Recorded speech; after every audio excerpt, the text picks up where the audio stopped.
আসসালামু আলাইকুম সবাইকে। নাইমাস কুকিং আপনাদের স্বাগত। আশা করি আপনারা সবাই ভালো আছেন। আমি আল্লাহর রহমতে অনেক ভালো আছি। আজকে আমি আপনাদের জন্য নিয়ে এসেছি পটেটো বোলানি রেসিপি। এটি আফগানিস্তানের স্ট্রিট ফুড রেসিপি। তেল দিয়ে কিভাবে বোলানি তৈরি করা যায় এটি আজকে আপনাদের সাথে শেয়ার করব। চলুন এখন আমরা শুরু করব। পটেটো বোলানি তৈরি করার জন্য একটি মিক্সিং বোলে নিয়ে নিয়েছি 2 কাপ ময়দা। এখন দিয়ে দিচ্ছি 1 চা চামচ লবণ। এখন দিয়ে দিচ্ছি 1 চা চামচ চিনি। এখন 1 টেবিল চামচ সয়াবিন তেল দিয়ে দিলাম।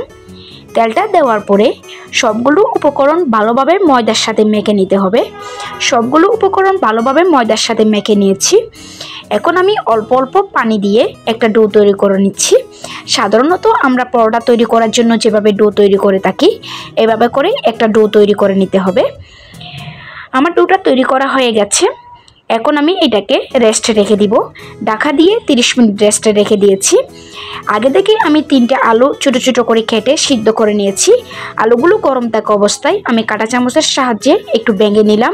আলুগুলো একেবারে ম্যাশ করা যাবে না, একটু একটু আস্ত রাখতে হবে। এ পর্যায়ে আমি এর মধ্যে 1 চামচ লবণ দিয়ে দিয়েছি, 1/2 চামচ চিলি ফ্লেক্স দিয়ে দিয়েছি, 1/2 চামচ চাট মশলা দিয়ে দিয়েছি। এখন আমি 1/2 কাপ পেঁয়াজ কুচি দিয়ে দিচ্ছি। এখানে 2টা বড় সাইজের পেঁয়াজ কুচি করে কেটে নিয়েছি, এগুলো দিয়ে দিয়েছি। এখন 3টা কাঁচামরিচ কুচি করে কেটে নিলাম, এগুলো দিয়ে দিলাম। 1/2 কাপ টমেটো দিয়ে দিচ্ছি। আমি একটা টমেটো ছোট কিউব করে কেটে দিয়ে দিয়েছি। আমি মাঝখানে বীজগুলো ফেলে টমেটোটা দিয়েছি। সবগুলো একসাথে ভালোভাবে মিশিয়ে নিচ্ছি। আলুর পুরটা একটু ড্রাই দেখাচ্ছে, সেজন্য একটু বাগারে দিতে হবে। সেজন্য চুলায় একটি কড়াই বসিয়ে এর মধ্যে 2 টেবিল চামচ সয়াবিন তেল গরম করে নিয়েছি। এখন আমি এর মধ্যে ছোট কিউব করে কাটা 1 চামচ রসুন, 1 চামচ আদা দিয়ে দিয়েছি। আদাটাকেও আমি ছোট কিউব করে কেটে নিয়েছি। যখন আদা রসুন কালারটা একটু চেঞ্জ হয়ে আসছে এ পর্যায়ে আমি আলুর পুরের মধ্যে ঢেলে দিয়েছি। ঢালার পরে সবগুলো একসাথে ভালোভাবে মিশিয়ে নিচ্ছি। এগুলো মিশানো হয়ে গেছে, এগুলো একটা সাইডে রেখে দিচ্ছি।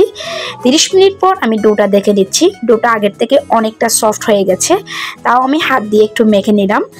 এখন একটা রুটি বেলার পিঁড়ি নিয়ে নিয়েছি, এর মধ্যে দিয়ে একটু হাত দিয়ে লম্বা করে নিচ্ছি। এখন আমি ছুরি দিয়ে যে কয়টা আমি বোলানি তৈরি করব এভাবে করে আমি কেটে নিলাম। সবগুলো লিচি বাটির মধ্যে রেখে ঢাকা দিয়ে দিয়েছি। একটা লিচি নিয়ে প্রথমে একটা রুটি বেলে নিলাম, রুটিটাকে পাতলা করে বেলে নিয়েছি। এখন আমি এর মধ্যে আলুর পুর দিয়ে দিয়েছি। আমি 2 টেবিল চামচ আলুর পুর দিলাম, দিয়ে হাত দিয়ে একটু পাতলা করে ছড়িয়ে দিয়েছি। রুটির বাড়তি অংশগুলোর মধ্যে একটু পানি লাগিয়ে এখন আমি বোলানির শেপ দিয়ে দিচ্ছি। বোলানি সাধারণত ত্রিভুজ আকারে থাকে, আমি ত্রিভুজ আকারে শেপ দিয়ে দিচ্ছি। আপনারা চাইলে চতুর্ভুজ আকারেও বোলানিগুলো তৈরি করে নিতে পারেন বা আপনাদের পছন্দ অনুযায়ী। দেখুন আমি একটি বোলানি তৈরি করে নিয়েছি। সেমভাবে সবগুলো বোলানি আমি তৈরি করে নিলাম। আমি চুলায় একটি প্যান বসিয়ে প্রথমে একটি আলুর বোলানি দিয়ে দিয়েছি। প্রথমে আমি এপাশ ওপাশ হালকা ছেঁকে নিয়েছি। এরপর আমি ব্রাশ দিয়ে হালকা হালকা তেল লাগিয়ে দিচ্ছি।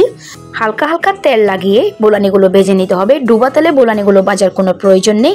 এভাবে হালকা তেলে ভাজার পরও দেখুন মাশাআল্লাহ দেখতে অনেক সুন্দর দেখাচ্ছে। আমি সবগুলো বোলানি এভাবে ভেজে নিব। সবগুলো বোলানি আমি এভাবে ভেজে নিয়েছি। একটি বোলানি নিয়ে একটু আপনাদেরকে একটু ভেঙে দেখাবো কীরকম হয়েছে বোলানিগুলো দেখতে, ভিতরে কেমন হয়েছে। দেখুন মাশাআল্লাহ দেখতে অনেক লোভনীয় দেখাচ্ছে। এই আলু বোলানিগুলো খেতে অসম্ভব রকমের টেস্টি হয়েছে। যদি আপনারা কোনো সস বা কোনো চাটনির সাথে পরিবেশন করেন খেতে আরও ভীষণ রকমের ভালো লাগবে। আশা করি আজকের রেসিপিটি আপনাদের ভালো লেগেছে। আশা করি আপনারাও বাসায় ট্রাই করবেন। যদি আমার এরকম সহজ রেসিপিগুলো আপনাদের ভালো লেগে থাকে তাহলে অবশ্যই আমার চ্যানেলটি সাবস্ক্রাইব করবেন, পাশের নোটিফিকেশন বেলটি অন করে রাখবেন। যখন আমি নতুন কোনো ভিডিও আপলোড করব তখন সাথে সাথে আপনাদের কাছে নোটিফিকেশনটি পৌঁছে যাবে। অবশ্যই আমার ভিডিওতে একটি লাইক করবেন। কোনো প্রশ্ন থাকলে আপনারা আমাকে কমেন্টস করে জানাতে পারেন। সবাই ভালো থাকবেন, সুস্থ থাকবেন, আমার জন্য দোয়া করবেন। আল্লাহ হাফেজ।